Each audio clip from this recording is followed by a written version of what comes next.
Alright, let's just say it plainly. Nightclubs suck. And it's not just because people are getting older or are not fun anymore. The modern nightclub is becoming a worse and worse deal for customers. A harder and harder business to keep alive, and honestly, a psychological trap for a lot of men who go there looking for something they're not going to find. And if you think that's just an opinion, look at what's happening on the ground. You've got real venue groups going into voluntary administration in Australia, with big debts and tax liabilities being reported in the coverage. And it's not isolated. Industry tracking in Australia points to the nightclub sector shrinking over recent years. Revenue trending down across the 5 years through 2024 to 2025. In the UK, the late night economy has been bleeding venues since 2020, and data tied to the Nighttime Industries Association has been used to describe an all-time high in closures, with 1 in 4 late night venues gone since 2020, and many towns no longer having a nightclub at all. So if you felt like clubs are emptier, more expensive, more tense, and less worth it, you are not imagining it. The whole model is under pressure from every angle. Start with the simplest reason. It costs a fortune to run a nightclub now. A nightclub isn't a cafe, where you can cut hours and limp along. It's a high overhead machine that needs a certain volume of people, a certain bar spend, and a certain consistency just to break even. The rent is massive because clubs are usually in high demand areas. The fit out is expensive, maintenance is constant. You've got staffing, you've got DJs, you've got security, you've got compliance, you've got licensing. And the minute anything goes wrong, your costs don't politely scale down, they stay brutal. Then you add the post-pandemic reality. Staffing costs are up, energy costs have hammered businesses, and the wider hospitality sector has been yelling about cost pressures for a while. In the UK specifically, hospitality has been fighting business rates and the removal of relief measures, with industry voices saying costs have doubled or tripled for some sites are re-evaluations, and that venues are reducing hours rather than expanding them because staying open longer doesn't automatically mean making more money. Even if that piece is about pubs, it's the same ecosystem. Late night venues live and die on operating costs, and those costs have moved in the wrong direction. Now let's talk about the customer side, because that's where the nightclub really starts to look like a joke. A nightclub night isn't just a drink, it's a chain of spending, and every link in the chain got more expensive. Transport there and back costs more, entry is often more expensive or more common than it used to be, drinks are eye-watering, food after is expensive, and if you're not within walking distance, you are paying twice for movement and then paying premium pricing once you are inside. So when cost of living pressure hits, the nightclub is one of the first things people cut, because it's not just optional, it's inefficient. It burns money faster than almost any other social option. A house, a hen out, a games night, a small bar, a chill pub, a restaurant, a live gig, even just sitting somewhere with your friends. All of it gives you more value per dollar than paying to stand in a sweaty room, yelling in someone's ear while you get rinsed at the bar. And the irony is, as clubs get squeezed financially, they try to make up the gap by pushing prices higher, packing more people in, cutting corners, or leaning harder into VIP culture. That creates a feedback loop that makes the experience worse, which drives people away, which pressures the finances more, which makes the venue try even harder to squeeze the remaining customers. It's a death spiral, and we are watching it happen in real time. But money isn't the only reason nightclubs are dying. There's a deeper cultural shift. The vibe has changed. Nightclubs used to feel like an escape. They used to feel like a release valve. Now, for a lot of people, they feel like a performance. Social media didn't just change nightlife, it basically turned nightlife into content. Half the room is thinking about how the night looks, not how it feels. People are filming, people are staging. And when you put that energy into a room, the room stops being a place where you let go. It becomes a place where you get judged. That's why when you get that specific modern club tension, the vibe where everyone is scanning, measuring, comparing who looks best, who's with who has the best table, who got let in easily, who's being noticed, who's being ignored, and it turns what should be fun into a low-grade social anxiety simulator. Now layer in something else that is absolutely smashing the nightclub model. People are drinking less. Not everyone, obviously, but the trend is real. And it matters because nightclubs are built on alcohol spend. Gallup has tracked the US drinking rate dropping to a modern low, and it specifically notes rising concern about alcohol's health effects. Gallup has also shown young adults drinking less than prior decades across multiple measures.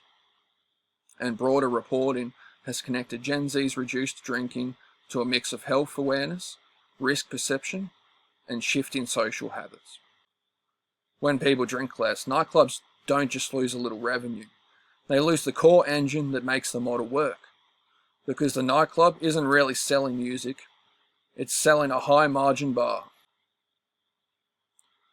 in a controlled environment with a captive crowd. If the crowd starts ordering fewer drinks or starts seeing alcohol as less essential to socializing, the nightclub becomes a big expensive room with less profit per person. That's lethal. And even for the people who do drink, the relationship has changed. You'll see more people doing controlled nights. A couple of drinks, then home. Or they'll do earlier events. Or they'll do something plus a drink, rather than drink plus nothing. Nightclubs are stuck in the old mode, where the whole point is the room, the noise, the late hours, the intoxication, and the chaos. A lot of people don't want that chaos anymore. And speaking of chaos, let's talk about the hassle factor, because this is a huge reason nightclubs are not desirable. The modern nightclub experience comes with friction at every step. Lines, dress codes, getting denied for random reasons, overcrowding, aggressive security energy, phones getting stolen, creeps, fights, drink spiking fears, losing your friends, bathrooms that don't look like a war crime. The whole thing feels like you're paying to enter a stressful environment and then pretending it's enjoyable because it's what you're supposed to do on a weekend. And if you are a man, there's another layer to this that people rarely talk about honestly, because it's embarrassing. Nightclubs turn a lot of men into validation addicts, and then punish them for it. Here's what I mean. A lot of men don't go to clubs because they love music. They don't go because they love dancing. They go because the club is marketed culturally as a place where you can win. You might meet someone. You might hook up. You might get attention. You might finally feel chosen. You might finally feel like you've got social value. And if you've been invisible all week, if you've been working, stressed, lonely, or feeling behind, the nightclub starts to feel like a slot machine that could pay out. But what actually happens is most nightclubs is the opposite of connection. You can't talk properly, you can't show personality properly. Everything is split-second impressions, people are in groups, everyone's guarded, and attention becomes a scarce resource that people compete for, not something people share. So a lot of men end up doing this humiliating loop, paying to enter, paying for drinks, trying to play it cool, trying to approach, getting brushed off, watching other guys get attention, feeling stupid, trying again, maybe succeeding once, and then using that one success to justify the 10 failures. And if they don't succeed, they go home feeling smaller than when they arrived. That's the trap.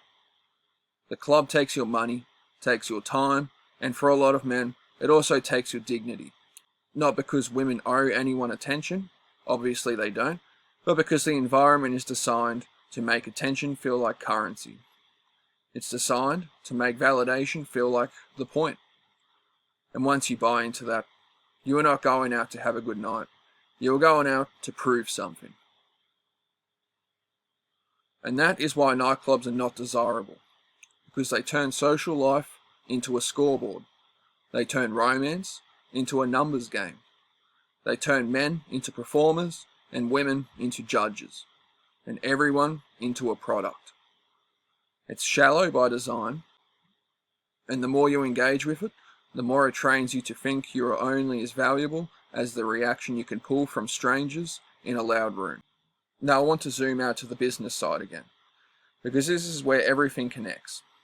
When customers are more cautious with spending, when drinking patterns shift, when the hassle factor rises, and when the cultural role of clubs shrinks, the finances fall apart fast.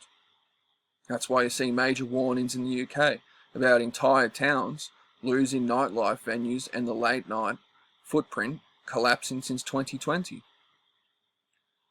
That's why you see coverage of well-known venue groups in Australia entering administration while they try to keep trading and restructure. It's why industry analysis in Australia describes a multi-year revenue decline in the nightclub sector. And you know what else changed? Music discovery, community building, identity. The club used to be where you found things. You found new music. You found a scene. You found people. Now, people find music online. They find scenes on TikTok, Instagram, YouTube, Discord, whatever. Even in Australia, recent writing about club culture has pointed to younger audiences getting pulled toward online-driven scenes and formats, and away from the traditional pipeline that used to feed mainstream clubs. The nightclub is no longer the gateway. It's just one option among many, and it's often the most expensive and less rewarding option. So when people say, why are nightclubs going bankrupt in certain places? It's not one thing, it's everything. It's a business with high fixed costs trying to survive while customers have less money.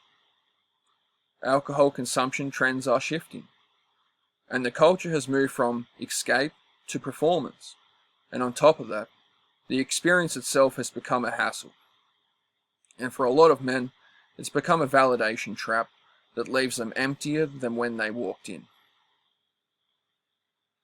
And that's the part I think people should take seriously, because the real cost of nightclubs isn't just the entry fee, or the drinks, or the Uber home. The real cost is what it does to your mindset if you let it.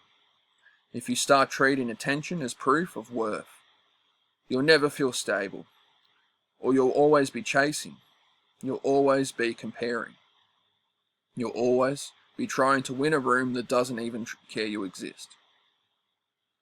Nightclubs suck because they sell you a fantasy and deliver you friction. They sell you connection and give you noise. They sell you confidence and give you competition. They sell you freedom and give you a rulebook. And they charge you more every year to do it. So if you've stepped back from nightclubs and thought, why does this feel like a scam now? You are not broken. The model is breaking. The culture moved on. The costs exploded. The reward disappeared. And the only people still pretending it's amazing are either trapped in the image of it, or they are making money off the people who are. And if this hit home, if you felt that shift, if you've watched your mates waste money and self-respect chasing a night that never delivers, or if you've seen clubs turn from fun into stress, drop a comment. Tell me what killed nightclubs for you.